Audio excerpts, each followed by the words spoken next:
이번 수업에서는 최저임금이 수요 독점 노동시장에 부과될 때 최저임금의 효과를 검토합니다. 이번 수업에서는 그래프로 바로 들어가겠습니다. 자, 여기에 있는 우리 그래프를 살펴봅시다. 보시다시피 레이블을 빠져 있습니다. 우선 레이블을 추가합시다.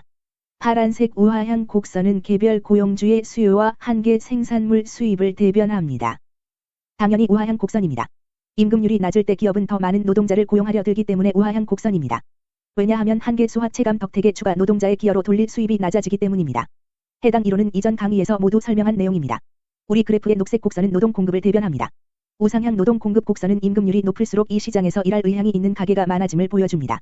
이 그래프의 오렌지색 곡선은 한계 수입 비용 곡선이라고 여러분은 아실 겁니다. 임금 설정 권한이 있는 기업은 노동자를 추가로 유치하려면 임금을 인상해야만 합니다. 따라서 추가 노동자 고용에 따른 비용은 실제 이 기업이 추가 노동자에게 지급해야 하는 임금보다 더 빠르게 상승합니다.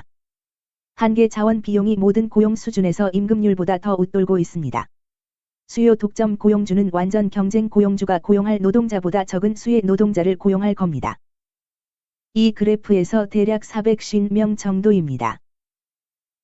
반면에 완전 경쟁 노동시장 아래에서는 균형 수준의 고용이 노동 수요와 노동 공급에 의해 결정됩니다. 그 고용 수준은 이 그래프에서 대략 600명의 노동자입니다. 아울러 경쟁 노동시장에서 결정되는 임금률은 노동 수요와 노동 공급의 교차점으로 알 수 있습니다.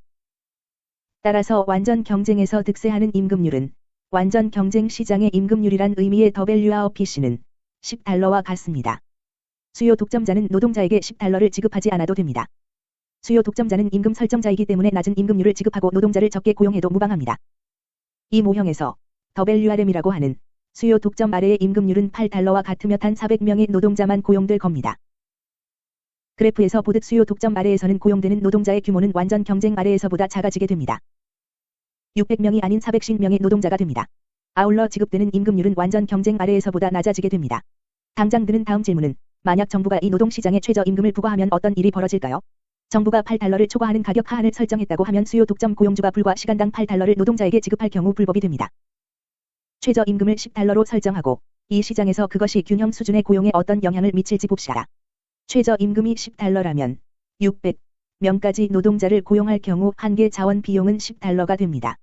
우선 그 대목을 여기서 지적할 필요가 있습니다. 자, 수평선 형태의 최저임금을 그립니다. 이것이 여기서 최저임금이 됩니다. 검은색 곡선은 $10의 최저임금을 대변합니다. 이 최저임금이 어떻게 수요 독점 고용주의 이윤 극대화 고용 수준에 영향을 미칠까요? 이 최저임금은 실제로 한계 자원 비용이 됩니다. 이것이 한계 요소 비용이 됩니다.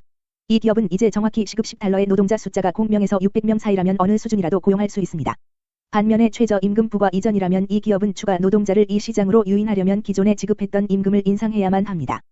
이 기업의 이윤 극대화 고용 수준은 이제 600명과 같습니다. 그래서 노동자가 600명일 때 한계 자원 비용은 한계 생산물 수입과 같아집니다. 최저임금의 영향력은 실제로 고용 수준의 증가로 나타났습니다. 예상과는 다르게 직전 강의에서 살펴본 경쟁 노동 시장에서는 최저임금이 고용 수준을 감축시켰습니다. 그러나 수요 독점 시장에서는 최저임금이 공급 곡선을 교차하는 지점까지 수요 독점 기업의 한계 자원 비용이 되므로 이 기업은 노동자를 더 많이 고용할 경제적 요인이 있습니다. 추가 노동자의 임금 인상이 없어도 추가 고용이 가능합니다. 그렇다면 한계 자원 비용에는 어떤 결과가 될까요? 결과적으로 이같이 이상한 굴절형 한계 요소 비용 곡선이 형성됩니다. 이 곡선은 내가 검은색으로 채색하는 구획으로 형성됩니다. 이 기업이 노동자를 600명 이상으로 고용하고 싶다면 임금률을 반드시 인상해야 하므로 한계 자원 비용은 원래의 한계 자원 비용 곡선으로 복귀합니다. 이 그래프의 검은색 곡선을 보세요. 검은색 곡선은 원래 임금률인 $8를 넘어서는 최저임금 부과 이후 수요 독점 기업에 대한 새로운 공급 곡선과 한계 자원 비용 곡선을 대변합니다. 궁극적으로 수요 독점 노동시장으로 초래될 사장 손실은 내가 노란색으로 음영 처리할 뻔했지만 실제로는 사라졌습니다. 그렇게 최저임금으로 인해 사장 손실이 제거되었습니다. 최저임금은 언제나 수요 독점 노동시장에서 고용을 증가시킬까요? 경우가 그렇다면 정부는 아마도 최저임금을 12 또는 14 또는 15까지 올려야 할 겁니다. 자, 그렇다면 계속해서 이 시장에 부과될 최저임금을 좀 더 높일 경우에 생길 효과를 도식화해 봅시다. 예상하건대 최저임금 인상은 항상 고용 증대로 나타나지 않습니다. 예를 들어 $14로 설정된 최저임금은 한계 자원 비용을 외향 이동시키면서 이 기업은 이론적으로 900명까지 고용할 수 있습니다. 왜냐하면 그 정도가 얼마만큼의 노동자가 14달러를 받고 일할 의향이 있을지 보여주기 때문입니다. 그러나 이 기업이 900명의 노동자를 고용하려 들까요? 전혀 그렇지 않습니다. 이런 상황에서는 고용은 실제로 감소할 겁니다. 왜냐하면 14달러일 때 노동 수요량이 400에 그치기 때문입니다.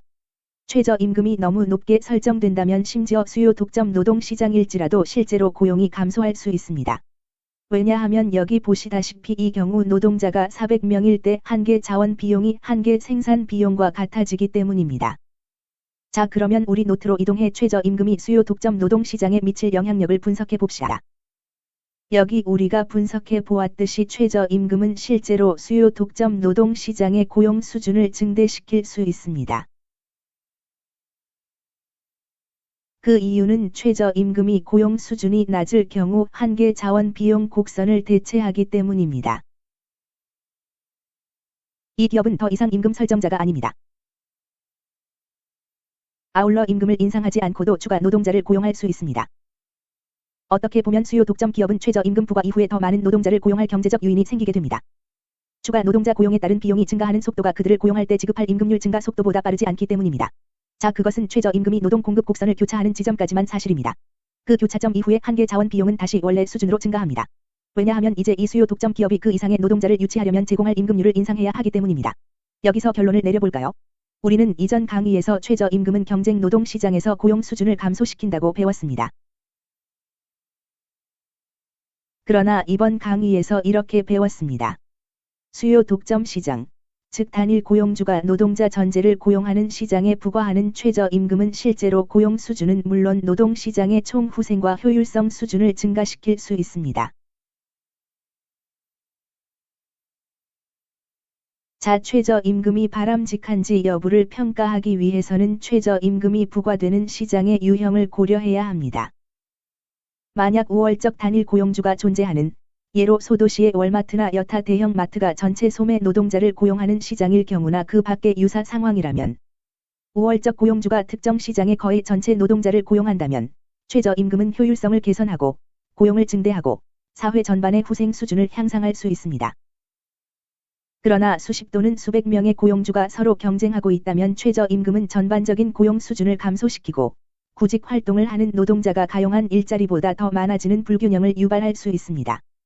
그러니까 수요 독점 노동 시장에서는 최저임금이 좋습니다만 아마도 경쟁 노동 시장에서는 바람직하지 않습니다.